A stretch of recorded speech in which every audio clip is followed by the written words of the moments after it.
আমরা এসেছি ওয়াঘা বর্ডারে।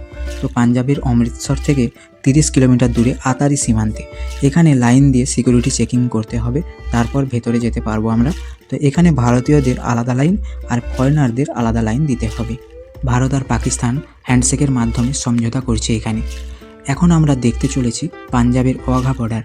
ভারতের আতারি বর্ডারের গেট রয়েছে, আর ওই গেটের সেপাশেই পাকিস্তানের ওয়াঘা বর্ডার শুরু। সেপাশেও পাকিস্তানের মানুষ সব তাদের বর্ডার সেরেমনি অনুষ্ঠান দেখতে এসেছে, আর আমরাও এসেছি ভারতের আতারি বর্ডারের সেরেমনি অনুষ্ঠান দেখতে এই সুবর্ণ জয়ন্তী মেন গেটে। তো এর মধ্যেই গ্যালারি করা রয়েছে, যেখানে কয়েক হাজার মানুষ বসে এই অনুষ্ঠান দেখতে পারবেন। এইটি পুরো ফ্রিতে, কোনোরূপ পয়সা লাগে না।